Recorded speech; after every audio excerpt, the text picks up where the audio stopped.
Guys, like this week came with a lot of lessons. I always thought all I needed to do to secure a paid collaboration was create sample content so that these brands can see themselves in my content and see the way I create my content, and then create a portfolio including this sample content in my portfolio, create a pitch, send out the pitch, put my portfolio in the pitch and all.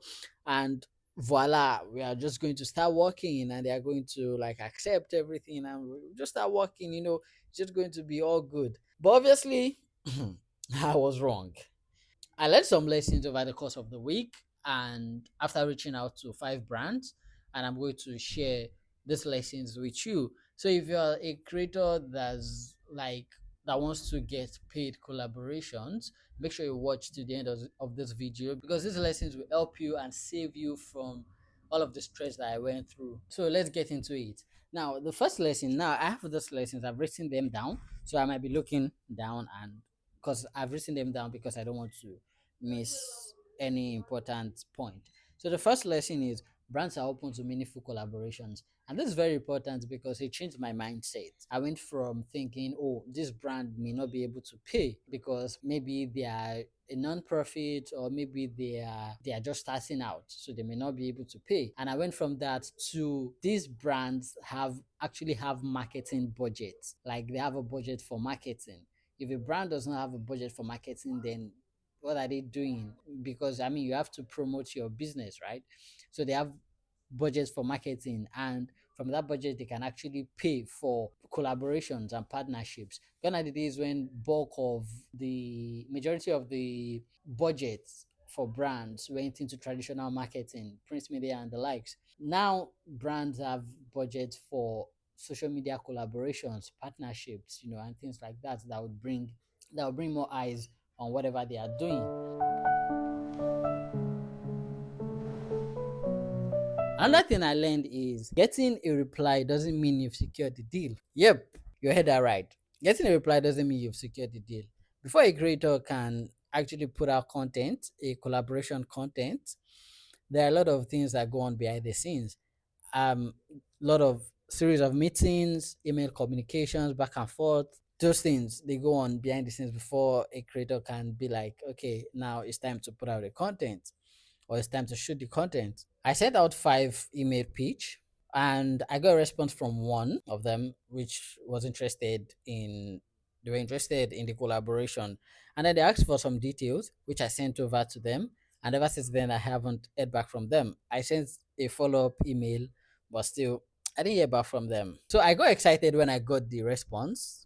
And this was the lesson I learned. Another lesson I learned is having physical presence is also important.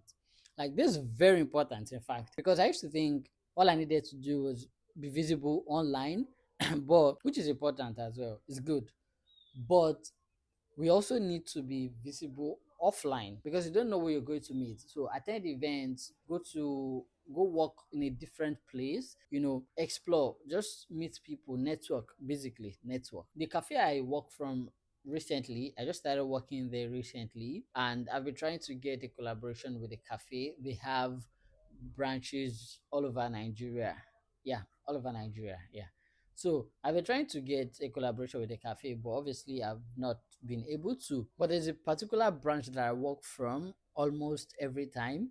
And I met with their manager, the manager of that particular branch. All branches have their managers, obviously. And I was able to secure a collaboration deal with just that branch. Having the physical presence actually helped me secure that deal.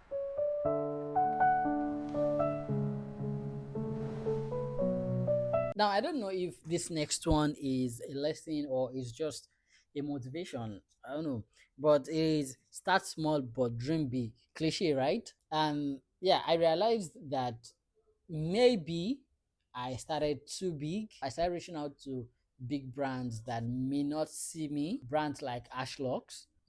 So maybe that's too big.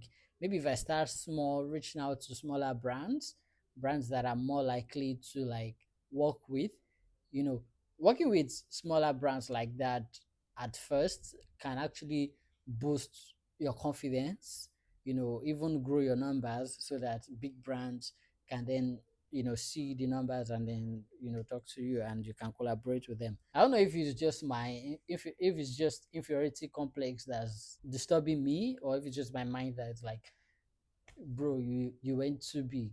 I don't know, but I'm going to try reaching out to smaller brands and see what that looks like. Now, another lesson, which is number 5, and the last one, is getting ignored is part of the journey. Now, this is for character development. Getting ignored by brands is part of the journey. Your pitch, your portfolio may not be enough. You will still get ignored by brands. But the good thing is, it's part of the journey.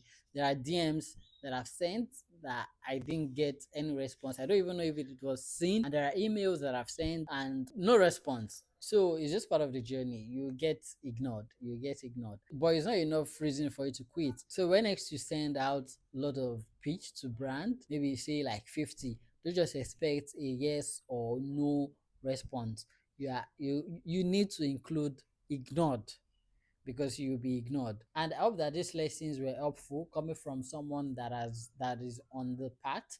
So just keep sending out your pitch. I'm going to keep doing the same thing, creating sample content, and hoping that not just open, but also working towards getting the paid collaboration. So if you found this video helpful, make sure you share with a creator that needs to, learn these lessons.